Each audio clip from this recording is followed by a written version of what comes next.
Hey, what's going on, guys? My name is Martin and welcome to my YouTube channel. So, this is one of my first few videos, so if it's your first time seeing me, please consider subscribing and dropping a like down below if you enjoy this video. And without further ado, let's get right into it. So, I am a 17-year-old high school student and I do have an income. I also pay for my own car, as I'm sure many other teenagers in my position do as well. But I feel like there are a lot of things that us as teenagers can be improving about the way we spend and save money.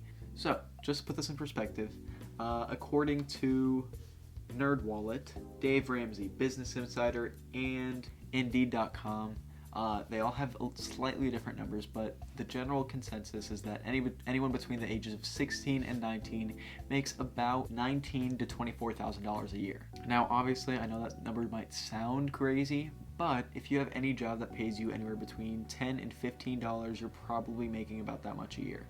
Now, if you're making below that, there are a lot of options that we're going to go over in this video and in the future that can help you make a little bit more money. But if you're making more than $15 an hour, or you have some sort of salary-based job, or if you're making more than that figure, then you are doing phenomenally.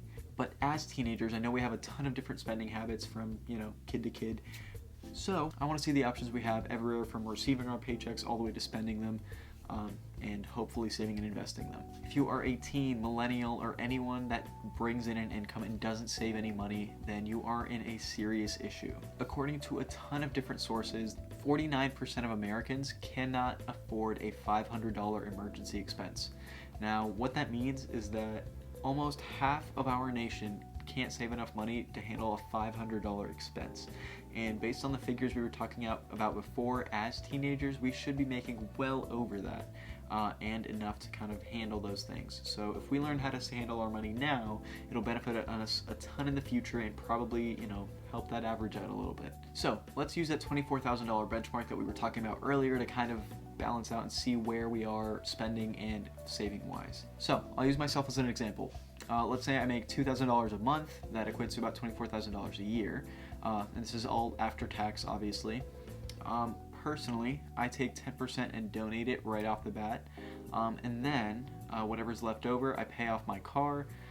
So when all is said and done, I spend the first like $500-ish of that $2,000 amount on my car and my donations. After that, I'm spending about $500 a month on food, expenses, just like going out with friends, doing anything else, buying things, like all the extra stuff that I would be spending regularly month to month. I budget myself about $500 a month. Then you have $1,000 left over. Now, in our position where we don't have a ton of expenses, we're teenagers, we're millennials, we don't have a ton of stuff to spend money on, it can be really easy to just spend that extra $1,000. But let me show you the value of saving that $1,000. I'm gonna bring you over to my computer here.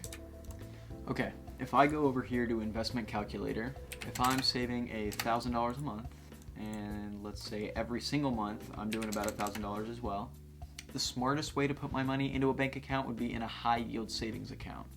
That's high yield, just means it's going to give you a lot of money back in interest. So if we're looking at something like Community Direct Bank, they're giving everybody about a 0.6 return on their money per month, as opposed to things like Ally or American Express, which are a little more popular. They're giving about 0.5.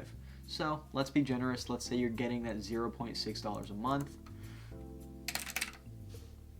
And over the next 10 years, we're going to see how much that grows.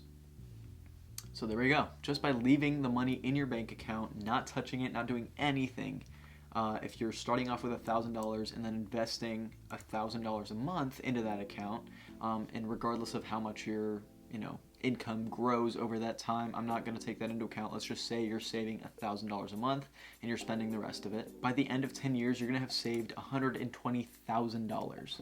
But because of your interest rate, you've also gained almost $4,000. So, just to put that in perspective, you're ending off with almost $125,000 just by saving your money and not doing anything with it. And there are so many other options for what you can do with your money and how you can save your money that this is a great option, but it doesn't make the most sense. And $125,000, I'm not saying that's not a lot of money. That is an amazing amount of money. You can do so much with that. You can go out and buy whatever car you want. You can use it as a part of your down payment on your future home. You can do a ton with that.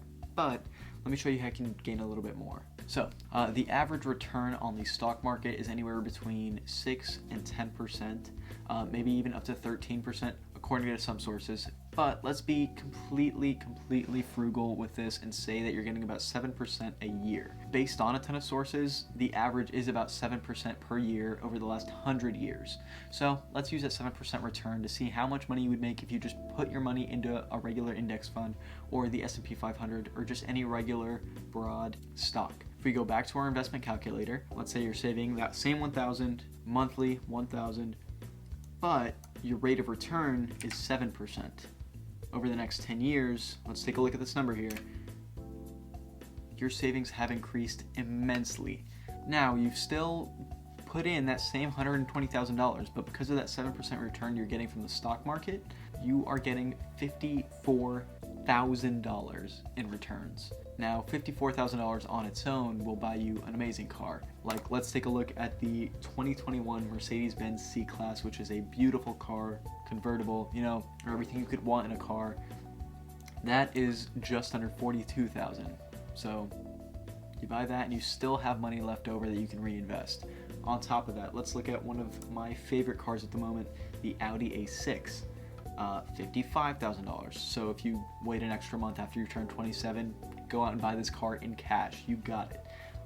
Or a really popular car, one of my dream cars is the Tesla Model 3. That is just under $38,000. So you have well over $10,000 left over even after that, just out of your gains. And you still have your extra original $120,000 saved up. Now, I'm not saying you should go out and buy your dream car as soon as you turn 27 because now you've saved all this money. I'm just showing you the effect of compounding interest and how saving your money somewhere like the stock market where you have a much higher return is a lot better and more beneficial than keeping it in a high interest savings account. So now comes up the question, how do we save money in the stock market and not risk losing it all? And the answer to that is pretty simple. There are a ton of options for things like index funds, what they call ETFs, and a bunch of other things that I can cover in future videos.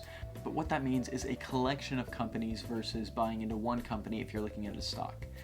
So regularly, a stock is buying a portion or a share of one company. So hypothetically, let's go back to Tesla and say I'm holding one share of Tesla.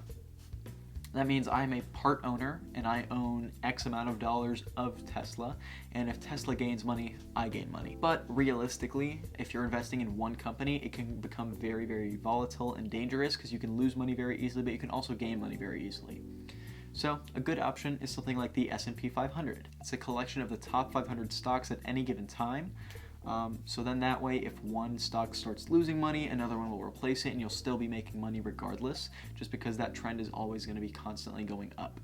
And stocks are one of those things you shouldn't be watching every single day because your goal should be long-term growth versus short-term growth. And I have started focusing more on short-term growth, and that's something I could talk about in the future videos. But for now, let's say for the regular teenager, you probably don't want to do a ton of research about stocks and things like that. You just want to put in your money and have it grow for you without having to think about it too much. So in that case, things like the S&P 500, any sort of ETF, index funds, those things are going to be a lot better and more beneficial in the long term. So personally, I did something called paper trading long before I ever even put $1 into the stock market. Paper trading is something that is super beneficial for a lot of people, just so you can see kind of where your money could go and what your money would have done in the past. Now, I know that might sound a little confusing, so let me show you an example that I used personally when I started out. So I'm going to leave this website in the description as well. This is the Stock Total Return Dividend Reinvestment Calculator. And I know that sounds like a lot of really crazy words. Let me break that down for you. Stock total return, that's just showing you over time how much your stock would have returned money-wise for you. And then your dividend, that's a small portion of money that the company can pay back to its investors.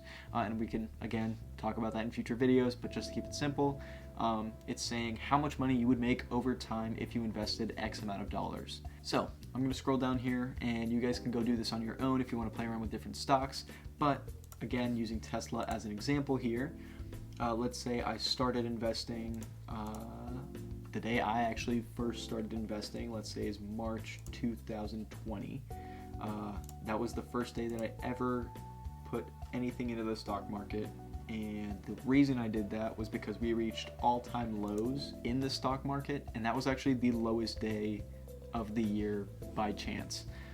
So I knew everything was going to be uphill from there after I saw all those headlines and things a week afterwards. So I surprisingly did very well, and I didn't even know I did. So let's say we're taking $1,000 and putting it into Tesla on March 16th, and we're going to calculate our return. If we scroll down here, it'll show you that your final value, so your value today from that original $1,000 would have been $9,016.40, and that's about an annual return of 1,220%. So that is way more than our original 7% return average. But keep in mind, this is one stock. It could have just as easily gone down at that point.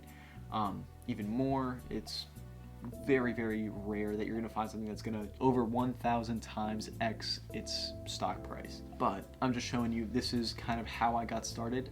Before I haven't even put any money in, I tried out different stocks. I set a date and I was like, okay, this is my starting date, this is how much money I'm investing, and then I invested different amounts into companies, and I kept a paper trail of where all my money was going, how much it returned for me over how much time. And in the end, after I saw that I was, getting the hang of things, I started understanding it a little more. That's when I actually started putting money into it. So I know I threw a lot at you during this video and it was kind of all over the place, but I'm gonna go into specifics over the next couple videos, showing you which specific stocks you should be taking a look at for long-term growth, which stocks you might want to take a look at if you're looking for super quick short-term growth, and then finally more ways you can invest your money, save your money, and various ways that you can make your money work for you and grow itself versus you having to work tirelessly to grow it. With that being said, thank you guys so much for watching. Remember to like, comment, and subscribe because you guys know that helps a lot. And yeah, peace out.